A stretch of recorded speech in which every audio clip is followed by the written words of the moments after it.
कैसा है ये परफ्यूम? बात करते हैं इस इंट्रो के बाद।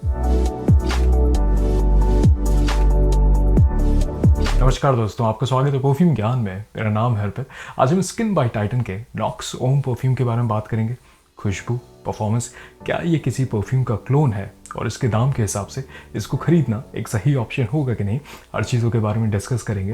वैसे अगर पहली बार आप ये वीडियो देख रहे हैं परफ्यूम ज्ञान का, आपको काम का लगे, वीडियो देखने के बाद ऐसा ना लगे कि आपका वक्त ज़ाया हुआ है, तो आप कंसिडर कर सकते हैं सब्सक्राइब करना। लाइक कर देंगे इस वीडियो को तो यूट्यूब थोड़ा इस काम को और लोगों तक पहुँचाएगा, ये कम्युनिटी और बड़ी बनेगी, मुझे भी मोटिवेशन मिलेगी। बात करते हैं इसके खुशबू के बारे में। ये हल्का ओरिएंटल, स्पाइसी, हल्का वार्म, स्वीट और पाउडरी वनीला बेस्ड खुशबू वाला परफ्यूम है।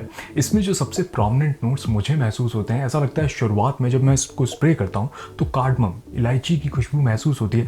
अब देखिए, इस प्राइस रेंज में अमूमन सिंथेटिक एरोमा केमिकल का इस्तेमाल होता है कार्डमम का, खास करके क्योंकि एक महंगा नोट है। अब यहाँ पे जिस तरीके से उसको ब्लेंड किया गया है सैफरॉन, केसर के नोट के साथ, अच्छे तरीके से मिलता है, अच्छी खुशबू महसूस होती है। और उसमें हल्का सा देखिए वनीला शुरुआत से लेके अंत तक रहता है, और शुरुआत में ये थोड़ा स्ट्रॉन्ग खुशबू लगती है। स्पाइसी एलिमेंट जो इसमें मिलता है उसी की वजह से मिलता है, और हल्का सा ऐसा लगता है कि इसमें सिनेमन, दालचीनी का भी इस्तेमाल है।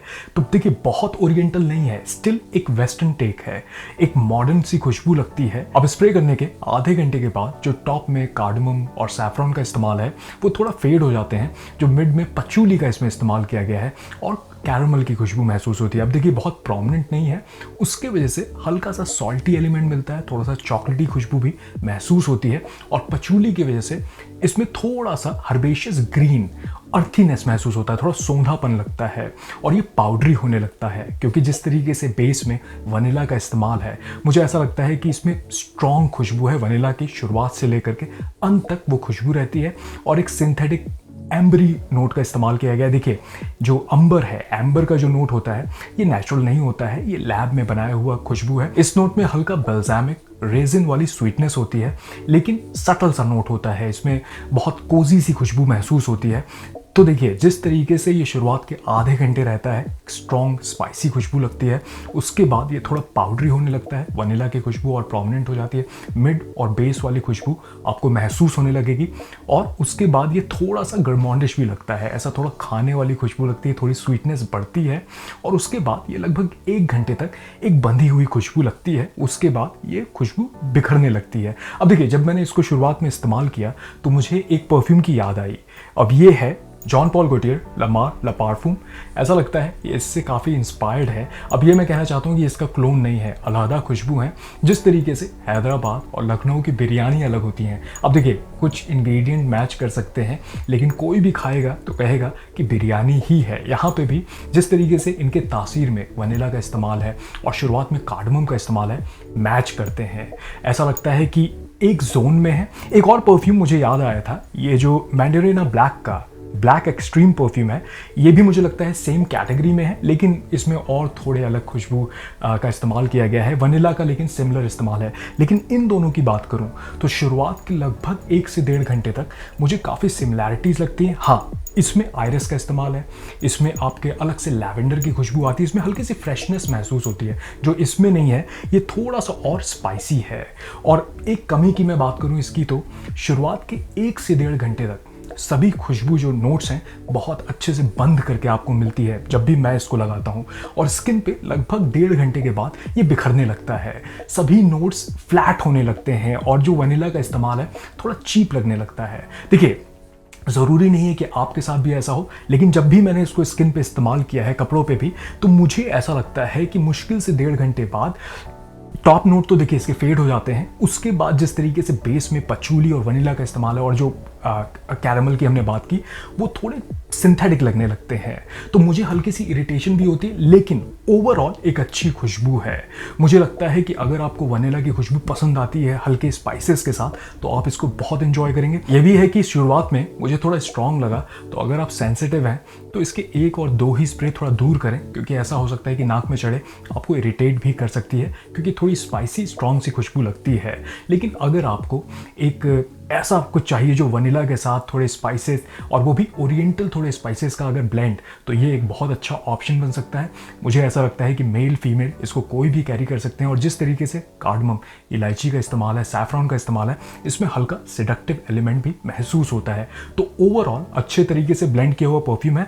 बस ये है कि 1.5 से 2 घंटे बाद ये थोड़ा सा ऐसा, मेरे हिसाब से ऐसा लगता है, बिखरने लगता है, और जो थोड़ा सा नोट्स हैं वो सिंथेटिक मुझे पर्सनली महसूस होते हैं। बात करते हैं इसके परफॉर्मेंस के बारे में। इसका ऑ द परफ्यूम कॉन्सेंट्रेशन ये कहते हैं, और ऐसा लगता है कि स्ट्रॉन्ग एरोमा केमिकल का इस्तेमाल किया गया है। तो शुरुआत के 1 से 1.5 घंटे तक ये स्ट्रॉन्ग प्रोजेक्ट करता है। अगर रूम में आप स्प्रे करेंगे तो कमरा भर जाता है। और ये भी है कि अगर किसी रूम में एंटर करेंगे शुरुआत के 1 घंटे तक, तो लोगों को खुशबू पता चलेगी। उसके बाद ये लगभग 1.5 घंटे बाद ये आपके करीब आने लगता है।